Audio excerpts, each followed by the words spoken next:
welcome back to another video, and today I'm going to be showing you how I made this rubber figure of Godzilla 2000, which is actually my favorite design of the character. As a kid, I had VHSs of Godzilla vs. Megalon, Godzilla vs. Gigan, King Kong vs. Godzilla, and I think a couple others, but on DVD there was only 98 and 2000, and I just loved the way he looked. I loved the roar. I always thought Godzilla was supposed to have orange atomic breath, so every time I saw him with blue, I thought that was odd. It took a long time for me to realize the blue is supposed to be the standard, but I just love this design. I love the movie. It's my favorite. It's just so nostalgic. I love Orga. I love everything about it, the music. And yeah, and I grew up on the American version, of course, but I still, every time I watch this movie, it's like reading the back of my hand. I know it verbatim almost. And so yeah, I'm very excited to show you this process, but I will say the first half of this video is actually a sculpt that I made last year. I sculpted this thing, but then I got all the way till I went through all the process all the way up until I was right about to paint it, and I just didn't like how it looked. There was a lot of issues with it, and just so much so I decided to redo it, but I waited until now because I didn't want to go back into it. It was too soon, so I decided to just work on other stuff. But now I finally came back to it, and yeah, let's go ahead and get right to the video. I started with a sketch of the design so that I have a better understanding of it and so that I can have good proportions. Afterwards, I created wire armature, and then I put clay on top of it and start blocking out the shape. I use a technique with the eyes where I make a ball of clay and I put it into the socket so that when I mold it and then I cast it and I pull out the casting, there's gonna be sort of a pocket where the eye is, a socket. So that way later on, whether I want to paint the eyeballs and then put resin on top, or I make a glass eye, then I have that option too. And then I move on to the detailings, and because this Godzilla is much more angular and sharp, I tried to make sure that the details were much more defined and, again, just more sort of sharper looking, and just try to carry that on throughout the entire design.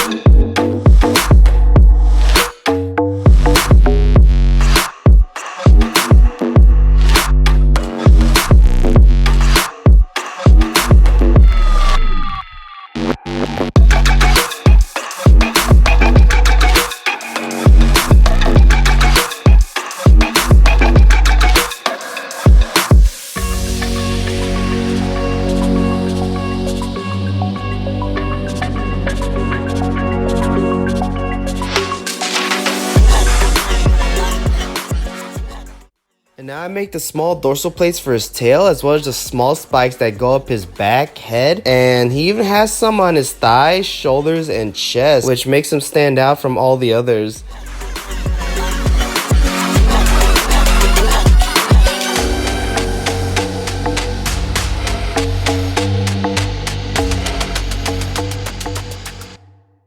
And once I'm done with all the sculpting and the detail, I then move on to the mold making, where I use silicone caulk that you can find from any hardware store.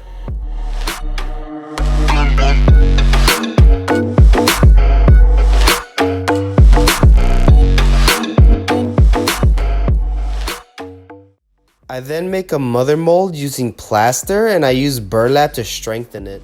After the mold is made and it's cured, I then cut it open and start casting.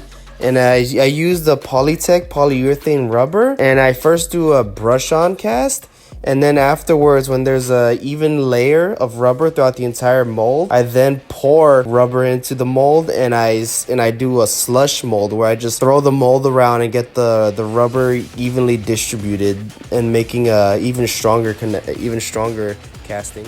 After the casting is prepped and ready for painting, I make his bigger dorsal plates, and I actually use epoxy sculpt so that they could be sturdier and stronger. And I do it one side at a time so that I can make sure I really get the details down. And these spikes especially need to be more angular, and so I really wanted to make sure they came across that way.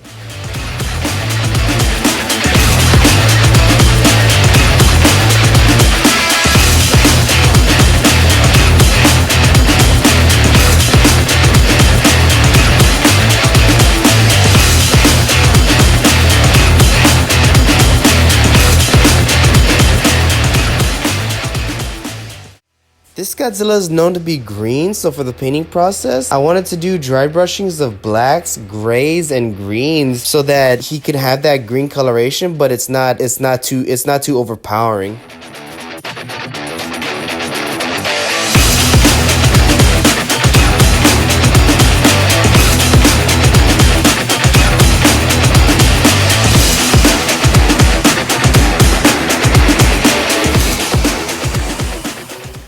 I glue on his dorsal spikes as well as his claws and teeth. And his claws and teeth, I gave some of it of a brown and yellow wash so that they could look a little dirty. And his dorsal spikes, it's hard to say because in the suit, they look very bright pink. And I think that's because that's the Mega Gears suit. But I remember in the 2000 film, they have much more of a darker purple. So I wanted to go with that aesthetic. But I did dry brush some light pinks to really help it stick out. And then I spray with a coat of varnish, and that about finishes it.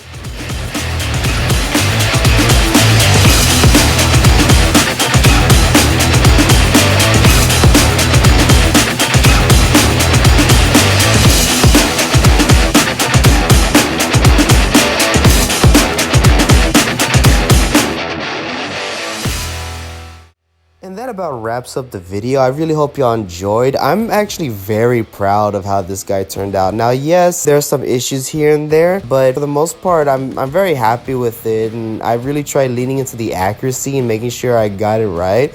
Even to the point where I re-sculpted the head several times. I forgot to photograph it, but as I said, I sculpted this guy last year, but I actually made another rubber figure like a couple years back. This is actually going to be one of the first Godzilla designs I was going to do a rubber figure of, but the proportions and everything, it just came out too big in certain spots, and the head was way too huge, and so I just decided to abandon it, and that's when I did the 1954 Godzilla. But yeah, just like I said, sculpting the head has been really difficult, and I've had to redo it so many times, but I think I really nailed it for the most part, and I'm really happy with the glass eye. I'm really excited to continue with other Godzilla designs, but yeah, I mean, from head to toe, I'm really happy with this thing, and I hope y'all are too. If you want to check out photos of this guy, I'll have him on my Instagram page, Giovanni Arts and Collectibles. I also did a huge posting spree on there, so if you go to my Instagram, you'll see all new photos and pictures of both new and old sculptures that I've done. So anyways, thank y'all for watching. Have a great day.